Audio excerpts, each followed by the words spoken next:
Hello বন্ধুরা, আমি ফারিহা আহমেদ প্রীতি। আমি বাংলাদেশের একজন মেয়ে। আজকে আমি তোমাদের একটা গল্প শোনাবো। সেটা আমার দেবরকে নিয়ে। আমার স্বামী বিদেশ থাকতো, আমি আমার শ্বশুর বাড়িতে থাকতাম। আমার একটি দেবর ছিল, দেখতে অনেক সুন্দর এবং কিউট চেহারা ছিল। বিয়ের পর থেকে আমার দেবর আমাকে অনেক সম্মান করত। আমার সাথে সবসময় হাসি খুশি মুখে কথা বলতো। আমার স্বামী বিদেশ যাবার পর একদিন আমার দেবর, বন্ধুরা বাকিটা গল্পেই বলছি। বেশ কিছুদিন আগে আমার স্বামী আরিয়ানের সাথে পারিবারিকভাবে আমার বিয়ে হয়। আরিয়ান ছিলেন শান্ত ও ভদ্র, আর আমাকে খুব যত্ন করতেন। আমিও তাকে মন থেকে ভালোবাসতাম। আমাদের সংসার ছিল ছোট্ট কিন্তু সুখে ভরা।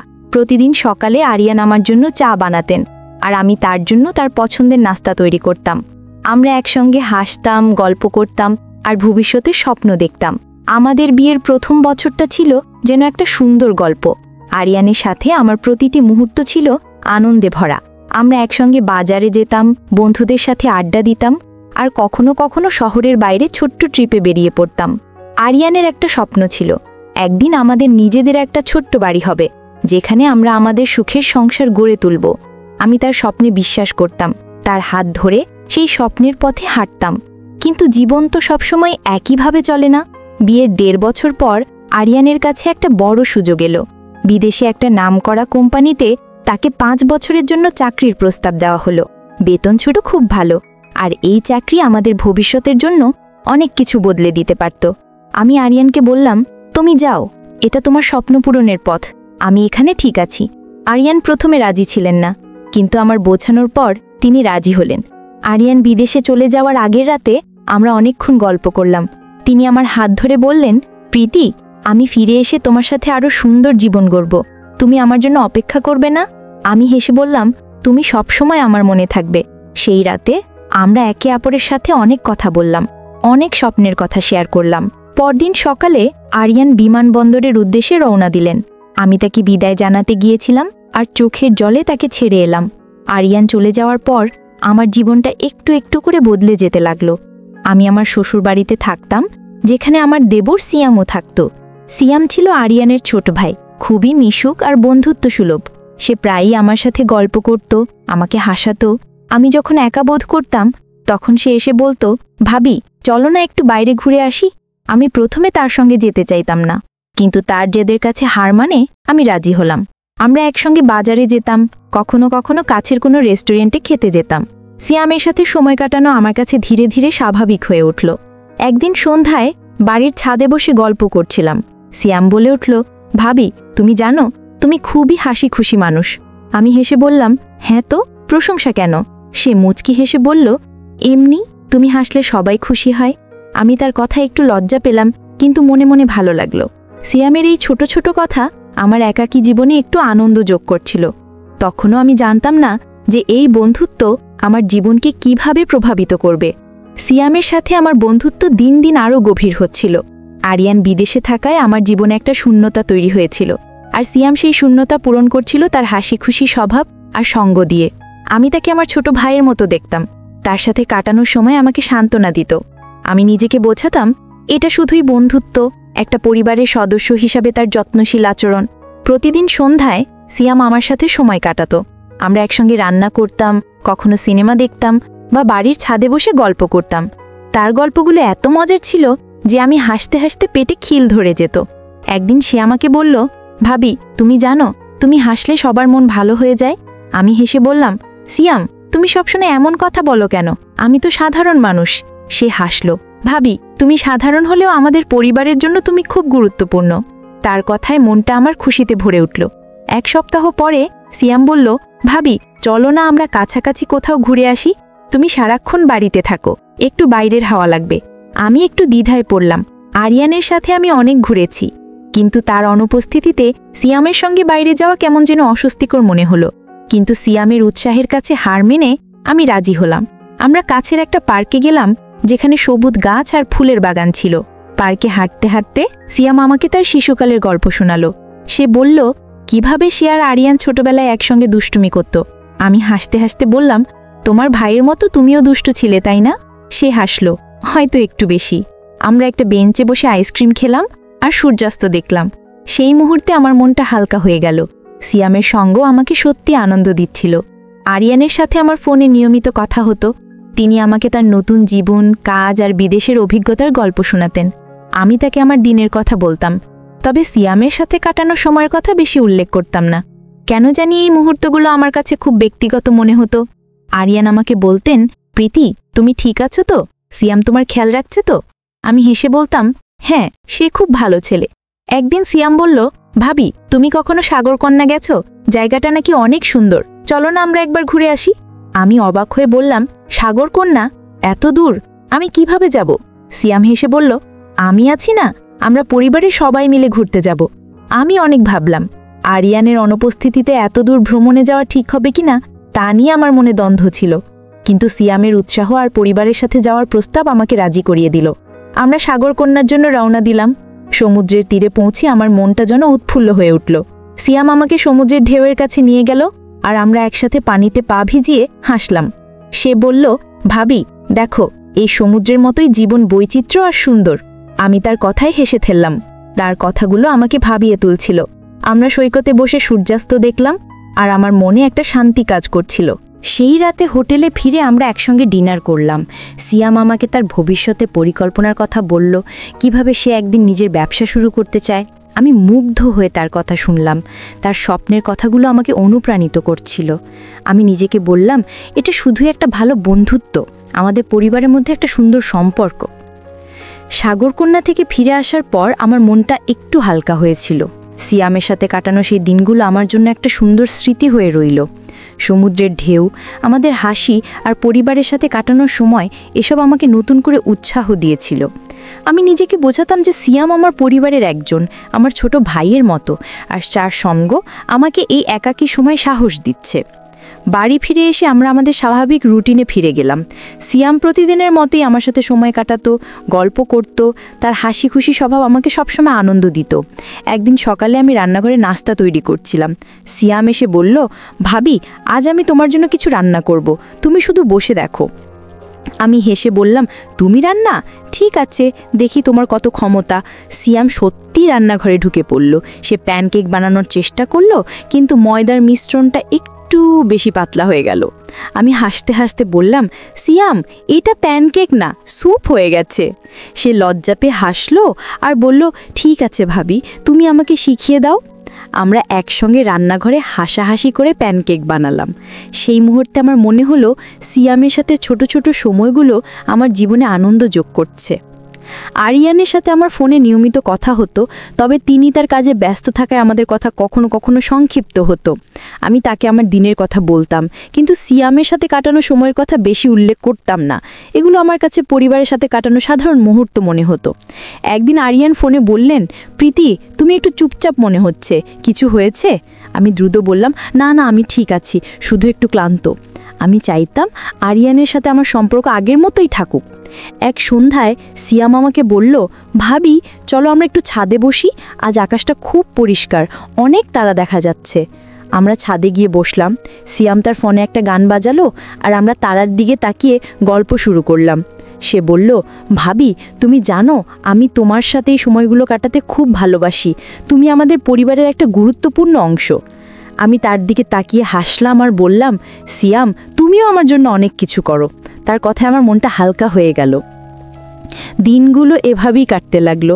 সিয়াম আমার জীবনে একটা সহায়ক অংশ হয়ে উঠছিল। আমরা একসঙ্গে বাজারে যেতাম, কখনো কাছের কোনো ক্যাফেতে বসে কফি খেতাম। একদিন বাজার থেকে ফেরার পথে বৃষ্টি শুরু হলো। আমরা দৌড়ে কাছের একটা দোকানের ছাদের নিচে আশ্রয় নিলাম। সিয়াম তার জ্যাকেটটা আমার মাথার উপর ধরলো, যাতে আমি ভিজে না যাই। আমি বললাম, তুমি কেন এত খেয়াল রাখো আমার? সে হেসে বলল, কারণ তুমি আমাদের পরিবারের একজন ভাবি। তার কথায় আমি হাসলাম। তার যত্ন আমাকে পরিবারের উষ্ণতা অনুভব করাচ্ছিল। একদিন সন্ধ্যায় সিয়াম আমাকে বলল, ভাবে, আমি একটা জিনিস বলতে চাই। আমি অবাক হয়ে বললাম, কি বলতে চাও? সে একটু ইতস্তত করে বলল, তুমি আমাদের পরিবারে এসে সবাইকে একসঙ্গে বেঁধে রেখেছ। আমি তোমার সাথে সময় কাটালে খুব ভালো লাগে। আমি হেসে বললাম, সিয়াম, তুমি তো আমার দেবর, তুমি তো আমার খেয়াল রাখবেই। সে মুচকি হেসে বলল, হ্যাঁ, তা ঠিক। তার কথাগুলো আমাকে পরিবারের প্রতি আরও কৃতজ্ঞ করে তুলল। সিয়ামের সাথে আমার সম্পর্ক ছিল একটা শক্তিশালী বন্ধুত্ব, পরিবারের মধ্যে একটা সুন্দর সংযোগ। আমি নিজেকে মনে করিয়ে দিতাম যে আমি আরিয়ানের স্ত্রী, আর আমার জীবনে আরিয়ান আমার প্রধান অগ্রাধিকার। সিয়াম আমাকে পরিবারের একজন হিসেবে সাহস আর আনন্দ দিচ্ছিল, আর আমি তার এই যত্নের জন্য কৃতজ্ঞ ছিলাম। আমি জানতাম আমার এই পথটা পরিবারের ভালোবাসা আর সমর্থনের মধ্যে দিয়ে এগিয়ে যাবে। সিয়ামের সাথে আমার সময় কাটানো যেন আমার জীবনের একটা সুন্দর অংশ হয়ে উঠছিল। তার সঙ্গে কাটানো প্রতিদিনের মুহূর্ত আমাকে আনন্দ দিত, আর আমি আমার পরিবারের এই সমর্থনের জন্য কৃতজ্ঞ ছিলাম। আমি আরিয়ানের স্ত্রী, এবং আমার হৃদয় সবসময় তার জন্যই ছিল। সিয়াম আমার জন্য একজন ছোট ভাইয়ের মতো, যে আমার একাকী সময় আমাকে সঙ্গ দিচ্ছিল। একদিন সকালে সিয়াম আমাকে বলল, ভাবি, আজ আমরা কোথাও ঘুরতে যাব না, বাড়িতে একটা মজার দিন কাটাবো। আমি অবাক হয়ে বললাম, মজার দিন মানে? কি প্ল্যান করেছো? সে হেসে বলল, দেখোই না, সারপ্রাইজ। সে আমাকে রান্নাঘরে নিয়ে গেল, যেখানে সে ইতিমধ্যে কেক বানানোর সব উপকরণ সাজিয়ে রেখেছে। আমি হেসে বললাম, সিয়াম, তুমি আবার কেক বানাবে? প্যানকেকের পর এবার কেক। সে হাসলো। এবার আমি হারবো না ভাবি, তুমি আমাকে হেল্প করবে। আমরা একসঙ্গে কেক বানানো শুরু করলাম। সিয়াম ময়দা মাখতে গিয়ে তার মুখে ময়দা লাগিয়ে ফেললো, আর আমি হাসতে হাসতে তাকে টিস্যু দিয়ে মুখ পরিষ্কার করে দিলাম। সে বলল, ভাবি, তুমি না থাকলে তো আমি পুরো বেকারি নষ্ট করে ফেলতাম। আমরা হাসাহাসি করে কেক বানালাম, আর যখন কেক ওভেন থেকে বের হলো তখন দেখলাম সেটা সত্যি সুন্দর হয়েছে। আমরা একসঙ্গে কেক কেটে খেলাম, আর সিয়াম বলল, এটা আমাদের প্রথম কেক ভাবি, এটা আমাদের পরিবারের জন্য একটা স্মৃতি। আমি তার দিকে তাকিয়ে হাসলাম। তার উৎসাহ আমাকে আনন্দ দিচ্ছিল। আরিয়ানের সাথে আমার ফোনে কথোপকথন কমে আসছিল। তিনি তার কাজে এত ব্যস্ত থাকতেন যে আমাদের কথা বলার সময় কমে গেছিল। আমি তাকে আমার দিনের কথা বলতাম, তবে সিয়ামের সাথে কাটানো সময়ের কথা বেশি উল্লেখ করতাম না। আমি চাইতাম আমাদের কথোপকথন পরিবারের সাধারণ বিষয় নিয়েই হোক। একদিন আরিয়ান ফোনে বললেন, প্রীতি, তুমি একটু দূরে দূরে মনে হচ্ছ, কিছু হয়েছে? আমি দ্রুত বললাম, না না, আমি ঠিক আছি, শুধু একটু ক্লান্ত। আমি চাইতাম আরিয়ানের সাথে আমার সম্পর্ক আগের মতোই থাকুক। এক সন্ধ্যায় সিয়াম আমাকে বলল, ভাবি, চলো আমরা একটা পুরনো বাংলা সিনেমা দেখি। আমরা একসঙ্গে একটা পুরনো বাংলা সিনেমা দেখতে বসলাম। ছবিটা ছিল একটা পারিবারিক গল্প, আর আমরা দুজনেই ছবির মজার দৃশ্যগুলো উপভোগ করলাম। ছবি শেষ হলে সিয়াম বলল, ভাবি, এই ধরনের পারিবারিক গল্পগুলো সত্যি অনুপ্রাণিত করে। আমি হেসে বললাম, হ্যাঁ, জীবনে পরিবারের সমর্থন অনেক গুরুত্বপূর্ণ। সে হাসলো। তুমি ঠিক বলেছ ভাবি, আমাদের পরিবার তো এমনই। তার কথায় আমার মনটা হালকা হয়ে গেল। এক সন্ধ্যায় আমরা বাড়ির কাছে একটা ছোট বাজারে গিয়েছিলাম। ফেরার পথে সিয়াম হঠাৎ থেমে বলল, ভাবি, আমি তোমাকে একটা জিনিস দিতে চাই। সে তার পকেট থেকে একটা ছোট ফুলের গাছের চারা বের করে বলল, এটা আমি তোমার জন্য এনেছি। এটা বাড়িতে লাগাবে আর আমাদের পরিবারের স্মৃতির কথা মনে রাখবে। আমি চারাটা হাতে নিয়ে বললাম, সিয়াম, তুমি সত্যি অনেক ভাবো আমাদের পরিবারের কথা। সে হাসলো। তুমি আমাদের পরিবারের একটা গুরুত্বপূর্ণ অংশ ভাবি। সিয়ামের এই ছোট ছোট কাজ, তার কথা, তার হাসি আমাকে পরিবারের উষ্ণতা অনুভব করাচ্ছিল। আমি নিজেকে মনে করিয়ে দিতাম যে আমি আরিয়ানের স্ত্রী, আর আমার জীবনে আরিয়ান আমার প্রধান অগ্রাধিকার। সিয়াম আমার জন্য একজন ছোট ভাইয়ের মতো, যে আমার একাকী সময় আমাকে সঙ্গী দিচ্ছিল। আমি তার এই যত্নের জন্য কৃতজ্ঞ ছিলাম। আমার মন জানত আমার জীবন পরিবারের ভালোবাসা আর সমর্থনের মধ্য দিয়ে এগিয়ে যাবে। আমি চাইতাম আমার পরিবারের সাথে আমার বন্ধন আরও শক্তিশালী হোক। সিয়ামের সাথে আমার সময় কাটানো আমার জীবনের একটা গুরুত্বপূর্ণ অংশ হয়ে উঠছিল। তার হাসি খুশি স্বভাব, তার ছোট ছোট যত্ন আমাকে পরিবারের উষ্ণতা অনুভব করাচ্ছিল। আমি আরিয়ানের স্ত্রী, এবং আমার হৃদয় সবসময় তার জন্যই ছিল। সিয়াম আমার জন্য একজন ছোট ভাইয়ের মতো, যে আমার একাকী সময় আমাকে সঙ্গী দিচ্ছিল। আমি নিজেকে মনে করিয়ে দিতাম যে আমাদের সম্পর্ক শুধুই পরিবারের মধ্যে একটা সুন্দর বন্ধন। একদিন সকালে সিয়াম আমাকে বলল, ভাবি, চলো আজ আমরা একটা নতুন জায়গায় যাই। কাছে একটা লেক আছে, ওখানে অনেক শান্তি। আমি একটু ইতস্তত করলাম, কিন্তু তার উৎসাহের কাছে হার মানলাম। আমরা পরিবারের কয়েকজনের সাথে লেকের ধারে গেলাম, যেখানে চারপাশে সবুজ গাছ আর পানির শান্ত ঢেউ ছিল। আমরা একটা বেঞ্চে বসে গল্প শুরু করলাম। সিয়াম বলল, ভাবি, তুমি জানো, আমি ছোটবেলায় এখানে ভাইয়ের সাথে অনেকবার এসেছি। আমি হেসে বললাম, তোমার আরিয়ানের অনেক স্মৃতি আছে, তাই না? সে হাসল। হ্যাঁ, আর এখন আমাদের পরিবারের সাথে এই স্মৃতিগুলো আরও সুন্দর হচ্ছে। সিয়ামের কথায় আমার মনটা হালকা হয়ে গেল। আমরা লেকের ধারে হাঁটলাম, আর সে আমাকে তার ভবিষ্যতের পরিকল্পনার কথা বলল। সে বলল, সে একদিন নিজের একটা ছোট ব্যবসা শুরু করতে চায়, যেখানে সে তার সৃজনশীলতা কাজে লাগাতে পারবে। আমি মুগ্ধ হয়ে তার কথা শুনলাম। তার স্বপ্নে একটা আলো ছিল যে আমাকে অনুপ্রাণিত করছিল। আমি বললাম, সিয়াম, তুমি যা চাও তা পাবে। তোমার এই জেদ আর উৎসাহ আমাকে অনেক ভালো লাগে। সে হাসল। ভাবি, তোমার কথায় আমার আরও বিশ্বাস পাওয়া যায়।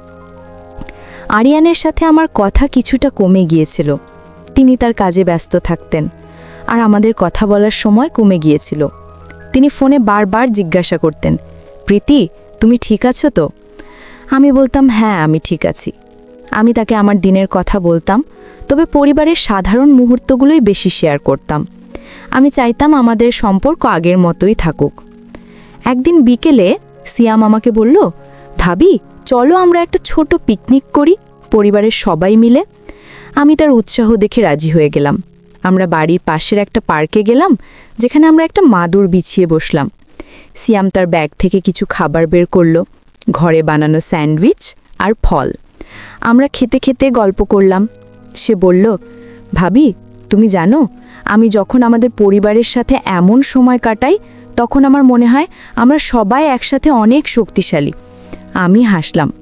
সিয়াম, তুমি সব সময় এমন কথা কেন বলো?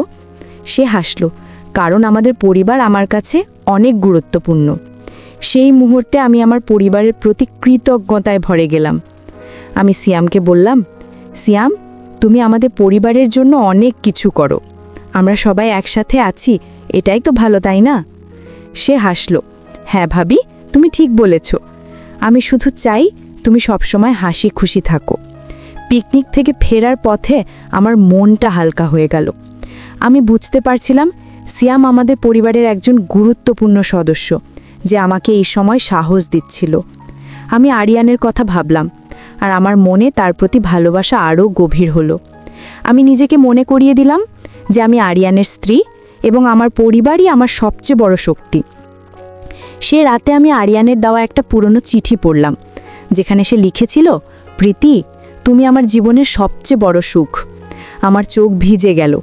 আমি জানতাম আমি আরিয়ানকে ভালোবাসি, আর সিয়ামের জন্য সে একজন সহায়ক দেবর, যে আমাকে পরিবারের মধ্যে আনন্দ দিচ্ছিল। আমি আমার পরিবারের সাথে এই বন্ধনকে আরও শক্তিশালী করতে চাইতাম। আমি জানতাম আমার জীবন ভালোবাসা আর সমর্থনের মধ্য দিয়ে এগিয়ে যাবে। সিয়ামের সাথে আমার সময় কাটানো আমার জীবনের একটা সুন্দর অংশ হয়ে উঠছিল। তার হাসি খুশি স্বভাব আর তার ছোট ছোট যত্ন আমাকে পরিবারের উষ্ণতা অনুভব করাচ্ছিল। আমি আরিয়ানের স্ত্রী এবং আমার হৃদয় সব সময় তার জন্যই ছিল। সিয়াম আমার জন্য একজন ছোট ভাইয়ের মতো, যে আমার একাকী সময় আমাকে সঙ্গী দিচ্ছিল। আমি নিজেকে মনে করিয়ে দিতাম যে আমাদের সম্পর্ক শুধুই পরিবারের মধ্যে একটা শক্তিশালী বন্ধন। একদিন সকালে সিয়াম আমাকে বলল, ভাবি, চলো আজ আমরা একটা বিশেষ জায়গায় যাই। কোথায় যাই? সে হেসে বলল, গিয়ে দেখো, সারপ্রাইজ। আমরা পরিবারের কয়েকজনের সাথে একটা ছোট পাহাড়ি এলাকায় গেলাম, যেখানে একটা ঝর্ণা ছিল। ঝর্ণার পানির শব্দ আর চারপাশের সবুজ আমাকে মুগ্ধ করল। আমরা পাথরের ওপর বসে গল্প করলাম। সিয়াম বলল, ভাবি, এই জায়গাটা আমাদের পরিবারের জন্য অনেক বিশেষ। আমি চাই তুমিও এটি পছন্দ করো। আমি হাসলাম। সিয়াম, আমাদের পরিবারের সাথে এখানে আসা সত্যি খুব ভালো লাগছে। সেদিন বিকেলে আমরা ঝর্ণার কাছে বসেছিলাম। সিয়াম বলল, ভাবি, আমি আমাদের পরিবারের জন্য কৃতজ্ঞ যে তুমি আমাদের সাথে আছো। তুমি আমাদের সবাইকে একসাথে রাখো। আমি হাসলাম। সিয়াম, তুমি সবসময় এমন কথা কেন বলো? সে হাসল, কারণ আমাদের পরিবার আমার কাছে অনেক গুরুত্বপূর্ণ। সেই মুহূর্তে আমি আমার পরিবারের প্রতি আরও বেশি কৃতজ্ঞ হয়ে উঠলাম। আমি সিয়ামের যত্ন আর সঙ্গের জন্য মনে মনে তাকে ধন্যবাদ জানাতাম। আমি আরিয়ানের সাথে ফোনে কথা বলতাম, আর তার কথাগুলো আমাকে আমাদের ভালোবাসার কথা মনে করিয়ে দিত। আমি নিজেকে বলতাম, আমার জীবন আমার স্বামী আর পরিবারের সাথে পূর্ণ। একদিন রবিবার সকালে সিয়াম আমাকে বলল, ভাবি, চলো আমরা বাড়ির বাগানে ফুল লাগাই। আমরা একসাথে সেই ফুলের চারা লাগালাম। মাটি খুঁড়তে খুঁড়তে সে বলল, ভাবি, এই গাছটা আমাদের পরিবারের প্রতীক, তুমি এর যত্ন নিও। আমি হাসলাম। সিয়াম, আমরা একসাথে যত্ন নেব। আমার মনটা হালকা হয়ে গেল, কারণ আমি জানতাম আমাদের এই সম্পর্ক পরিবারের ভালোবাসার মধ্যে সীমাবদ্ধ। একদিন রাতে আমি আরিয়ানকে ফোন করলাম। আমি বললাম, আরিয়ান, আমি তোমাকে খুব মিস করছি, তুমি কবে ফিরবে? আরিয়ান হেসে বললেন, প্রীতি, আরেকটু সময়, আমি ফিরে এসে তোমাকে আরও বেশি সময় দেব। আমি হাসলাম, আমি অপেক্ষা করব, আমাদের পরিবার আমাকে শক্তি দিচ্ছে। আরিয়ান বললেন, আমি জানি প্রীতি, তুমি আমার জীবনের সবচেয়ে বড় সুখ। আমার চোখ ভিজে গেল। আমি জানতাম আমি আরিয়ানকে ভালোবাসি, আর সিয়ামের জন্য সে একজন সহায়ক দেবর যে আমাকে এই একাকী সময় সঙ্গী দিচ্ছিল। আমি তোমাদেরকে বলতে চাই, একা থাকা একজন মেয়ের জন্য কতটা কঠিন হতে পারে। আমার দেবর যদি সময় মতো আমাকে মানসিক সাপোর্ট না দিত, তাহলে হয়তো আমি ভুল কোনো সিদ্ধান্ত নিতাম। সবশেষে বন্ধুরা, আমি তোমাদেরকে বলতে চাই, মানসিক সাপোর্টের জন্য একজন প্রিয় মানুষের সান্নিধ্য খুবই জরুরি হয়ে পড়ে। তাই আমাদের উচিত জীবনটা হাসি খুশিতে কাটানোর জন্য একজন প্রিয় মানুষ খুঁজে নেওয়া, যে মন বুঝবে, মনের কথাগুলো বুঝবে। বন্ধুরা, ভিডিওটি ভালো লাগলে লাইক, শেয়ার এবং চ্যানেলটি সাবস্ক্রাইব করে আমাকে সহায়তা করবেন। সবাইকে ধন্যবাদ।